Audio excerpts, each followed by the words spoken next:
All right. What just happened?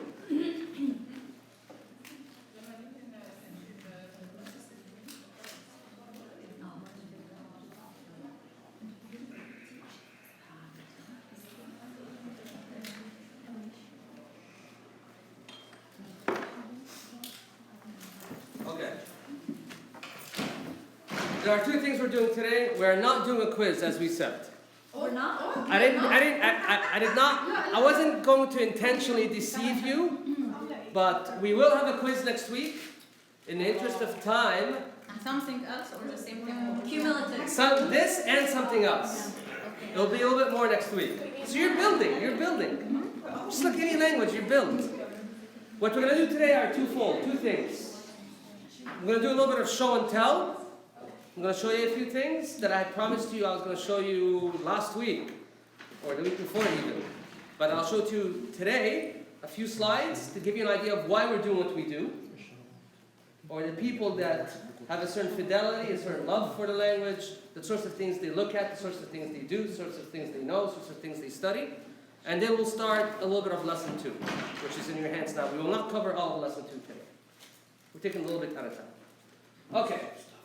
So what do we do? So the intent of the slides, I only have a few slides, I won't take that long, is to give us a little bit of an overview of the language, how the language developed. I'm not going to get into too many technical things at all, actually. It's just a few interesting slides that you'll get to look at. Okay. We mentioned this during our first class 2 weeks ago. What is Coptic? Coptic is the latest and the last stage of what was the indigenous or the native language of Egypt. What we're familiar with is hieroglyphics, called Ancient Egyptian or Middle Egyptian, depending on what stage of that part of the language was in. But then there's a couple of other stages as well. Hieroglyphics was the first, then there's 2 other stages, and I'll show you what those look like in a minute. Hieratic and Demotic. By the time that the language came into Demotic, it was basically used by the pagan priests of Egypt exclusively, or so we think. Because this is the only evidence we have are in pagan temples where we see some evidence of the language. Coptic itself was used from roughly 300 or maybe around 250 AD. Remember I told you that the reason we have the language was because we needed to translate the New Testament from Greek into Coptic for native Egyptian converts. And we didn't have an alphabet yet, which I'll get to in a minute. So they developed an alphabet around 250 to 300 AD. And the language was more or less used into the 9th century. After which point in time it mostly was lost as a spoken language. It was still used as a literary language to write for a couple hundred years longer. And then it more or less died as a language to be used outside of liturgical practice, in terms outside of the church. Coptic, Egyptian languages generally, are treated as their own language group. So for instance, there's Semitic languages, Arabic, Syriac, Hebrew, Aramaic. Egyptian language, including Coptic, it's its own separate group.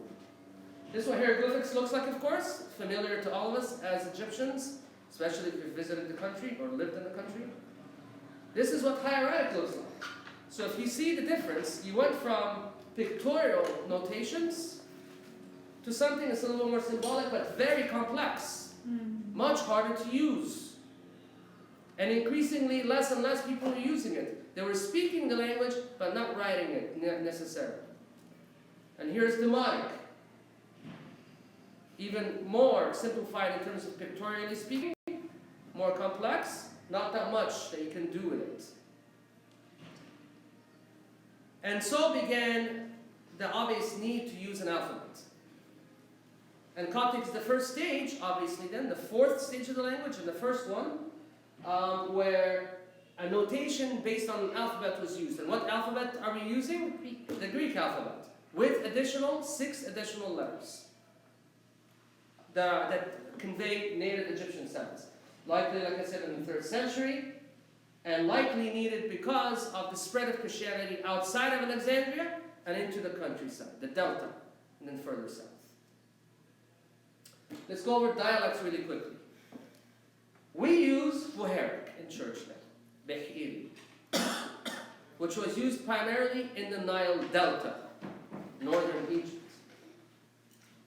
used in church now.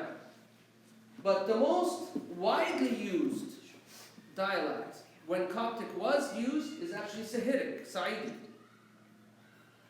And it was used throughout most of Egypt, in fact. And it was the one that was used primarily to produce literature, to translate the New Testament from Greek to Coptic. And we have examples, many, of course, there are thousands of pages, manuscripts, and I'll show you a few examples now, of what Sahidic looked like, okay? And the reason we do is because the book itself, what's called the Codex, was actually invented in Egypt. The idea of a book, centuries before the Gutenberg press, was invented in Egypt. And this is how we have so many examples of manuscripts, I'll show you what they look like, that are in Sahidic. A couple of other dialects, Fayumic, Akhmimic, really dependent on the region that I came from. This is an example, if you can see it, of what an ancient book looked like. This is actually a book of Psalms, written on leather, parchment. And this is from the 4th century. So very, very early. This is actually, unfortunately, this is a bad image in terms of quality, because this is a scan of a photocopy of a photograph of what was originally a page in leather, and it's actually about this size. Okay, this is in the Louvre in Paris now, and this contains a homily by Shunuti, the 5th century abbot of the White Monastery in Upper Egypt, and actually this is one of the pages that I had to study for my dissertation, for my PhD. What's interesting about this is these things here. So this is leather, this is animal leather. These are actually holes